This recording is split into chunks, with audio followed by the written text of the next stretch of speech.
Welcome back to the Wrestling Related Podcast, where the topics are related to wrestling and the three of us are related to each other. I am Josh. I'm Joe Hendry. No, you're not. I'm Corey. I'm Dustin.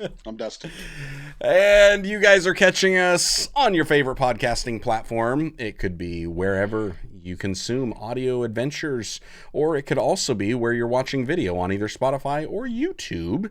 And hey, Dustin, I got a bone to pick with you. The last episode we recorded, we were talking about pushes. And yes. You said that it's okay for brothers to disagree. You should never disagree with your younger brother because your younger brother is a genius. And I think that Jacob Fatu is properly being pushed because in today's episode we're talking about storylines, and his push is perfect for the storyline that is building, that has been building for 3 years plus. It is the Bloodline storyline, and it is amazing. Is it the storyline in your head? What storyline? Maybe the whole Bloodline storyline. It's his whole story you got built in your head.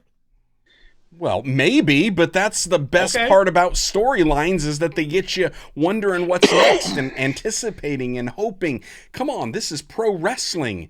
It's all about us having wild speculations. Josh, I will Survivor Series this year. I've already booked Survivor Series for next year. Josh, I will concede. I will agree that my younger brother is a genius because I hear he's in some competition coming up. So go get him, BJ. Don't. It's the one that's not on here. He's the smartest one. He's the one that didn't get into wrestling. Sorry, chair shots. Chair shots. But he's also the one that did listen to us when we said he needed to jump higher on his moonsault. How smart is that? He did have the prettiest moonsault of the bunch, though. He did. Yeah, it was very Kurt Angle-esque. It was very Kurt Angle-esque. Hey, storylines. Yes. Bloodline storyline. That segment from last week on SmackDown with Cody Rhodes and Roman Reigns walking out onto the Georgia Tech field. That was good. One, beautiful, cinematic, lots of information in there. Had they done that at the venue and come out and they each do their entrance, that would have been 30 minutes easy. And instead they kept that thing in nine minutes and probably gave us more in that 9 minutes than more emotion. And I'm sure more tension. It took them a whole lot longer to record it. Yeah, you can go live one take. I get it. I think the payoff of doing stuff like this is so much more valuable. It is. that particular promo, you made a very valid point. If you were to had thrown in the entrances and all the crowd noise and having to wait for people to calm down, I mean, Cody's entrance alone would have been 9 minutes. I mean, Roman's entrance, his music hits, he walks down to the ring, and as soon as he gets to the apron, they have to go to commercial break because his entrance is taking up a whole segment. But when you have them there, they did film that so well that even them walking up, the way that they filmed what they're wearing and the contrast between the two of them, and then the banter back and forth, and being able to catch the expressions when little moments and things happened, and it was done really well. Now, do I want to see more of this? Only if it's as good or better. Correct, because this set a pretty high bar. Can do this. Yeah, Not everybody can do this. This set a pretty high bar. Do I want to see more of it? Yes. Am I going to expect it to be at this level?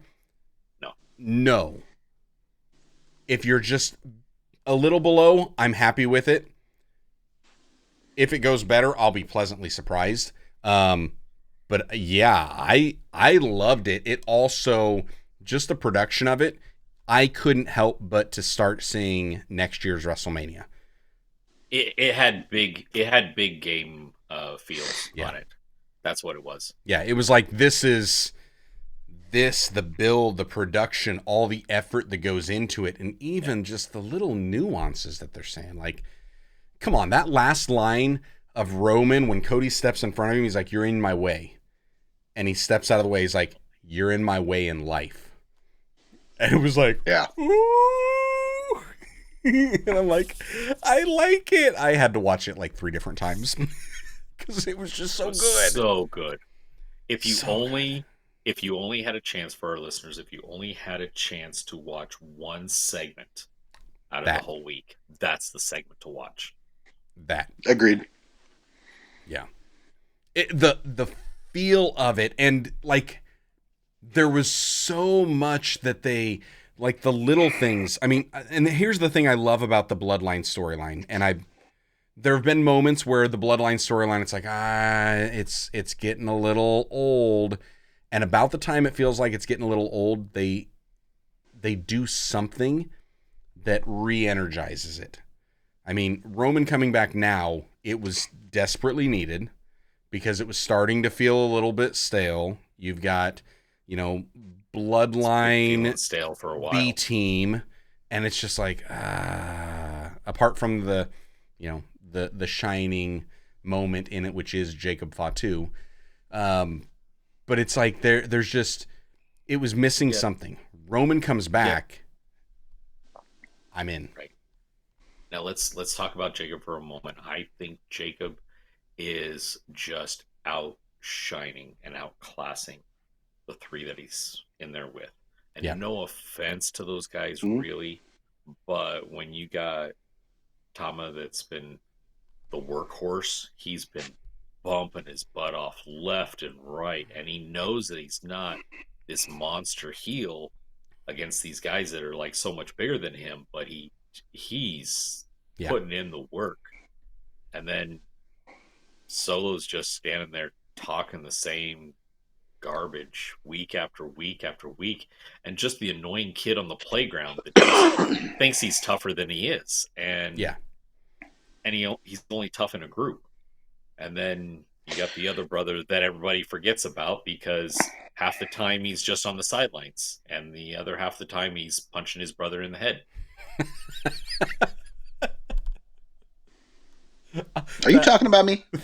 That'll never get That'll never get That'll old. never get old. That'll never get old, because every time you talk about it, you just say Tongaloa and a punch. And I'm like, package pile driver. Whap. So speaking of Tama Tonga, I got a question for you. And this is a legit question. I don't know, because I haven't watched a lot of Tama Tonga. Yeah. He cut a promo last week with Kevin Owens in the ring. As he was walking to the ring and he cuts his promo. Did you guys watch that promo that he did? I didn't. Okay. Yeah. He did a lot of not really stuttering, but almost like a little bit of Tourette's type of thing going on. Yeah. Is that legit, or are they pulling a Bubba Ray Dudley? No, I think it's a Bubba. Okay. I think he's trying to be annoying. I think he's trying to. No, he's there. Get under people's skin, and I was watching it, and I was having like Beavis and Butthead moments. I was like, "Oh, you're Beavis. Yeah. He's Butthead." Yeah. I've seen him do that before in Japan with Bullet Club, and to me, the thing that it came across as was, and I can't remember what it was. It was one of like those Disney cartoons with dogs, and there was one of them that was like that, and it was like a real ankle-biting type of a dog that was just kind of like, yeah. That's what it reminds me of. Lion King or something. Yeah, maybe the hyenas or something like that. The hyenas. It's one of those moments where it's like that. When I first saw it, I was like, "This is like a Chihuahua." A Chihuahua. Well, although a Chihuahua is all bark, no bite, this is like a Chihuahua that has been, I don't know, mixed with a Rottweiler or something. So a terrier. Okay, got it. A terrier, yes, one that'll actually do some damage, but is very yappy. That's what comes across when he does it. I kind of like it because it's different, and it comes across as like just pent up aggressive energy that nobody's taken him out for a walk. Nobody's actually given him love and attention, and he's just ready to bite somebody's head off. Like, that's what comes across to me, where it's just like, he just can't quite contain it. I get a kick out of it, but it is weird because it's not. If you never heard it before, it's like, what the heck is going on? Right. Yeah. But definitely odd. He did it, I think, the first couple times, I think, when he came into to WWE, and he was just kind of standing back there. And if you look at him, sometimes you'll see him when, like, even if Solo's cutting a promo and he's kind of in the back and he's like, yeah. And it's like, and the eyes get really big, like they're about ready to jump out of it. It's like, like it's crazy. It's cool. I will say, like, I'm with you. If we're ranking Bloodline 2.0, where are they just all around? Who do I prefer, not prefer? Jacob Fatu, Tama Tonga, Solo, Tongaloa. Like, that's where I would put the Bloodline 2.0. That being said, we desperately need Solo in there because he's the reason that it's connected to the original Bloodline. No, I get that. And it's get that. And he's the reason, but still, it's like he's a cheap knockoff, and it's frustrating that there's a moment, like, it's just, how is he here? Like, how did he take over? How did any of this even happen? Like, you don't even have any of the original crew, and you had to bring your own in. It's like, what? This is it's like cheap Cody knockoff. said. Cody said he's a placeholder. Yeah, that's all he is. Yeah. But then again, I gotta give him props because it's not just that he's a placeholder. I mean, he gets on the mic, and I seriously gets heat. I seriously want someone to shove that microphone down his throat. He gets heat, and this is the thing. Like, going back to last week where you had mentioned how Rikishi, Solo's dad, how he thinks that Jacob is getting too much of a push. I think that's just purely coming from a parental view. Right. Because he doesn't think that Solo is getting the credit he deserves for what's going on. And I would agree with that. Like, Solo is not getting the credit. He's the thing that's holding it together currently, and that is tying it into what's going to happen in the future. Like, without him there, nothing makes sense. It falls apart. It doesn't make sense, right? And that's where this iteration of Bloodline in the storyline, this chapter in the Bloodline story, Solo will not get the credit for the role that he plays in it. And it's kind of sad because if we look at it just purely objectively, setting back, looking at, has he done everything that he has been asked to do? 100%. And has he done it the way that Triple H and whatever writers are involved have told him it needs to be played this way? I guarantee it. Because if he wasn't doing it, they would have made a change and adjustment. So he's obviously playing the role and playing the part exactly how they want him to do it. The sad part is it's like, this is just a chapter in the Bloodline storyline that it's like, I'm ready for the next chapter. I'm ready to turn the page.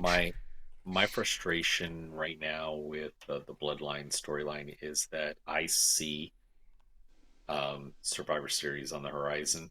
Mm-hmm. I see War Games on the horizon, and I think it needs to pick up speed and get there. Agree, because otherwise we're going to be dropping somebody in last minute that needs a couple weeks to get a slow burn there.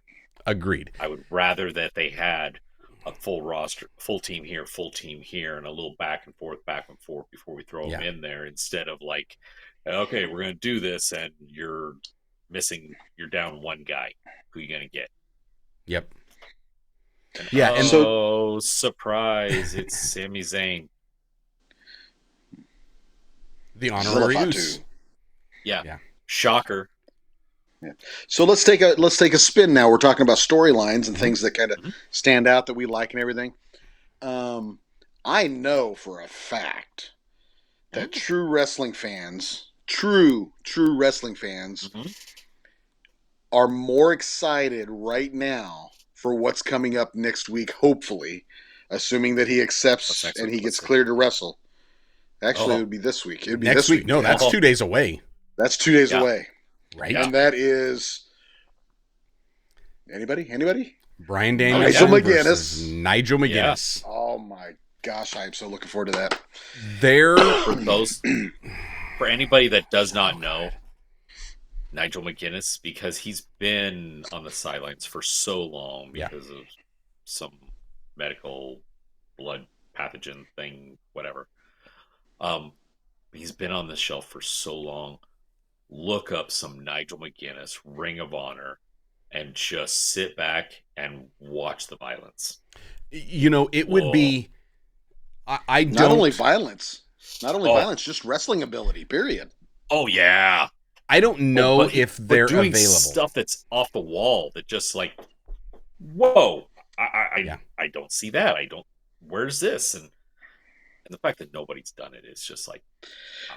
So the thing about it is, a lot of people will say, Bryan Danielson is arguably the best wrestler to date. Well, arguably, some people can argue that. Right. Arguably, I think Nigel's better. In their prime, Nigel was phenomenal. Bryan, phenomenal. I think Nigel was slightly better. A lot of people don't even know who's Nigel McGuinness. So why is this commentator coming up here now wanting to wrestle? Look it up. Do a little history. One good thing about wrestling is wrestling it cycles through. It cycles through different storylines from the old days, and they bring it back and they just repackage it to make it work. Sometimes they bring back the old guys. They brought back Sting when AEW came in, and people are like, "Oh, I remember Sting." So some of the older guys come in and started watching AEW and got into it. And then they brought in Arn Anderson was in there, and then they bring in some of the newer guys. Now we're watching newer guys. It's a way to package bringing in some hardcore wrestling fans that used to watch Nigel McGuinness, used to watch CM Punk back in Ring of Honor, used to watch Bryan Danielson and all these guys and the Briscoes, and now they're all of a sudden they'll be like, "Oh, I remember Nigel McGuinness." You get on there and then you see, well, Mark Briscoe's there too. Right. I remember him and his brother Jay. I thought Jay died. Well, Jay did die. Yeah. But Mark carried on the legacy, and he's been doing a phenomenal job. And it's just a way to bring the old with the new and combine them and get more viewership and more fans. And I think it's great. Yeah, I love it. The feud that Nigel McGuinness and Bryan Danielson had in Ring of Honor was one of the best feuds. That pure title match that they had was owie. Any of their matches were owie. And yeah, I would honestly recommend to anybody that has not seen those, hop on YouTube, go to Ring of Honor's YouTube channel, see if you can find it. If you can't find it there, it is worth the $10 a month to pay to get the Honor Club just to watch that match. That match alone, it's worth the price of admission. Sure. And yeah, get caught up on some of that stuff. That match. I mean, hey, for those that have been listening to this, this podcast that we've got, I don't even know what episode we're on, but we go back months ago, and I was saying, Nigel's taking some shots on commentary. I can see a match happening, and part of that was me wanting it to happen. Wishful thinking. And it was kind of wishful thinking at the time. Same. Now, and as it got closer, it's like, wait a second, he keeps making those shots, and he keeps pushing this. Then he was on Chris Van Vliet and talking about being in the ring a little bit, and he'd been working out, and then now all of a sudden we're like, ooh, could we see it? Could we see it? Yeah. Ooh. And then Corey spoke up and said, I think on the Casino Royal Battle Royal thing, I'm voting for Nigel McGuinness is going to show up. And I didn't even think he would show up. Nigel McGuinness. Yeah. So that's so looking forward to that. And that's the thing. It's like the way that they've built it up. Bryan Danielson has to show up on Wednesday, right? In my opinion, yes. Has to. Unless But the thing is, this is not for a title, correct? No. So theoretically, just for honor. So if he's medically cleared, but if he's not cleared, is Nigel going to turn around and say, "Okay, fine, let's make this unsanctioned. I just want him in here." You're scared. Maybe. And see, here's the other thing. Like with Bryan Danielson, he came into AEW 3 years ago, and it was at Grand Slam or right around that time. It was just before Grand Slam, but it was like I think Grand Slam was his first match, and it was against Kenny Omega. And it was like, that match was insane. And if I'm Bryan Danielson and I'm thinking, hey, I'm wrapping things up, I've got my final matches, why not have my first match at Grand Slam against Kenny Omega, the dream match that everybody had been hoping for, and now my last Grand Slam match against Nigel McGuinness, the match nobody thought ever was going to happen again. And it's like, that could be cool. It also then sets up for Bryan Danielson to have just barely getting cleared and then being injured again in this match, and him being able to get cleared again is so iffy. But now all of a sudden we're going into the next PLE or pay-per-view at WrestleDream, and now he's got to face Mox, and Mox is the one that retires him. And it's just like, I mean, that's provided that Mox actually beats Darby Allin, but that better happen, because, hey, that'll happen. Talk about a storyline. Jon Moxley cutting that promo on Darby Allin that, sorry, you're just not believable. And it's just like, I mean, yeah, it's not wrong. No, you're not wrong, but geez, go easy on the kid. Not wrong. Like, that was rough. Like, just the way he called that out, I was like, oh, that's gonna strike a nerve because it's too believable. Yeah, but nobody was gonna say it. Because Mox will. But it's like, obviously for years now, 5 years at the AEW, they've been trying to elevate Darby Allin to that level. And I think even Bryan Danielson wants him at that level, but yeah, it's just not there yet. I mean, Sting wasn't able to get him there. Bryan Danielson's wishful thinking is not going to get him there. For any young wrestlers out there, there's certain things that if you do as part of your gimmick, that your chances of getting world title shots dwindle. Two of those things are face paint and mask. Your chances get diminished. True. But I guarantee not everybody is Stinger. Yeah. Not everybody is the Stinger, and not everybody is Rey Mysterio. It's Rey Mysterio. In fact, that's right. there is only Sting, and there is only Rey Mysterio. And anybody that wants to talk Ultimate Warrior, go take a long walk off a short pier.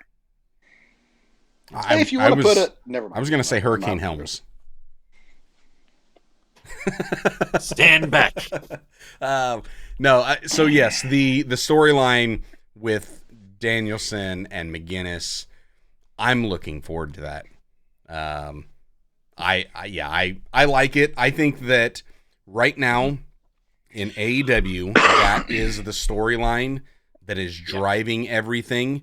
And it has been for some time. It's because it's not just the Nigel McGuinness thing. It's Bryan Danielson and his last, who knows?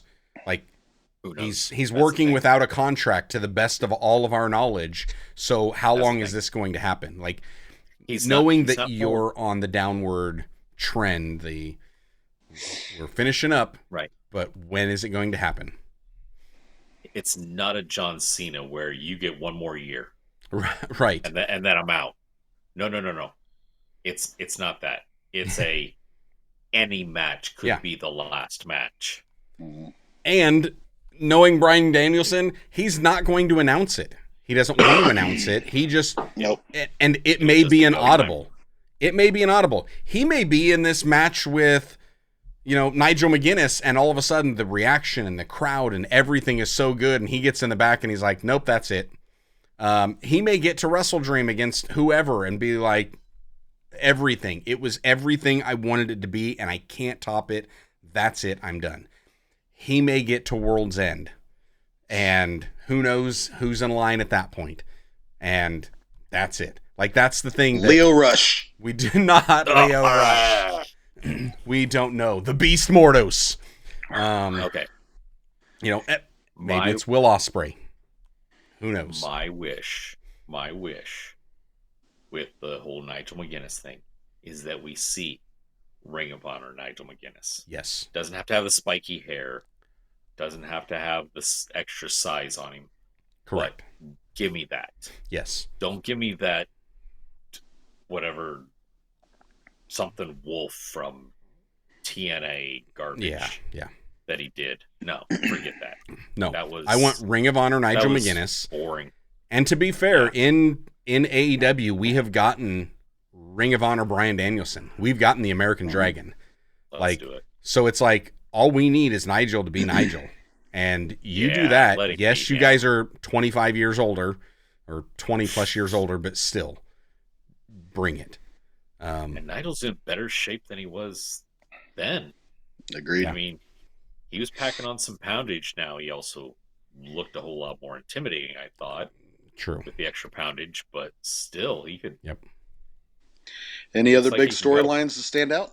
Yeah, as we wrap up this one, any other standout storylines that are really popping off? Because I do think that the Bloodline storyline is the one that's driving all of WWE right now, and Bryan Danielson's driving all of AEW right now. We had mentioned off camera House of Black. Like, want more. They need a storyline, though. That's the thing. And the only thing I had seen from a couple weeks ago was where they cut a promo and they're like, okay, this team wants us and this team wants us. We're right here. Right. It's just like, bring it. You know where to find us. Right. And that's how House of Black should be. Like, they're either on the hunt or the hunted. Bring it. And hey, we're easy picking. Just come find us. We're ready. We're ready. I do think getting Julia back would be great. And if we could get Adam Copeland to start coming back, doesn't have to be in the ring, but I would like to see him, because it was unfinished. That's what it was supposed to be. Yeah. It was unfinished. I want to see. He can totally come back and come back in the ring, I'm sure. And now Beth is not on contract anymore. Mm-hmm. Yep. So, that one's good. I'm liking it. I haven't seen much out of the Wyatt Sick6, and not much, as in not as much as I want out of the Wyatt Sick6. Right. I want to see more. The one thing I wish they would have done is I wish they wouldn't have Bo Dallas wrestling as Uncle Howdy. I wish that the others, they come out and they take off their mask. I wish he would do the same thing. I wish he would come out, take that off, and then just go. Because back when we saw Bray Wyatt, there was The Fiend and there was Bray Wyatt. And it's like, save Uncle Howdy for the big event if you're going to do that. But just let him... Plus, Bo Dallas's facial expressions, they're good. Like, just let him tell some stories through that instead of sticking him under the mask. And don't wrestle under that mask. The wig is a problem. Yeah.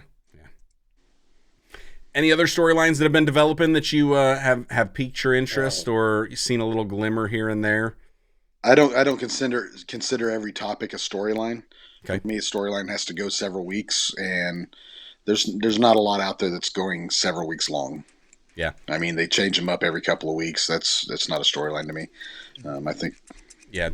I mean, WWE's got more that have intrigued me. I mean, obviously the Jay and Rhea and Dom and the Judgment Day and Damian and the Judgment all Day of that is always in the mix. Always in the mix. All of that is where's it going? yeah, I don't know where it's going, but I'm intrigued and I want to watch. And then as much as I wanted the CM Punk and Drew McIntyre thing to be over, because I'm just tired of CM Punk, once Drew McIntyre broke up that, the little bracelet, all of a sudden I was like, ooh, I'm back in. I was interested a little bit. And now I don't want the payoff to be at Bad Blood. I want it to keep going now. It's just like, Hell in a cell. Give me more. But Corey and I called it. At SummerSlam, we're like, You did. They're going to have a Hell in the Cell at Bad Blood. Yeah. Yep, you did.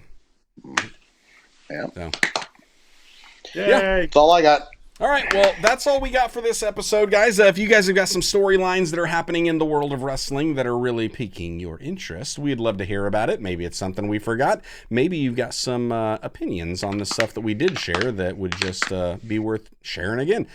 And apart from that, we will catch you next week when we get ready for Bad Blood. And that means we've got some predictions coming up, which means I will have to put a crown up. And we will see if I can retain and be the king of predictions. Anywho, until next time, catch you later. Yeet. Bye, guys.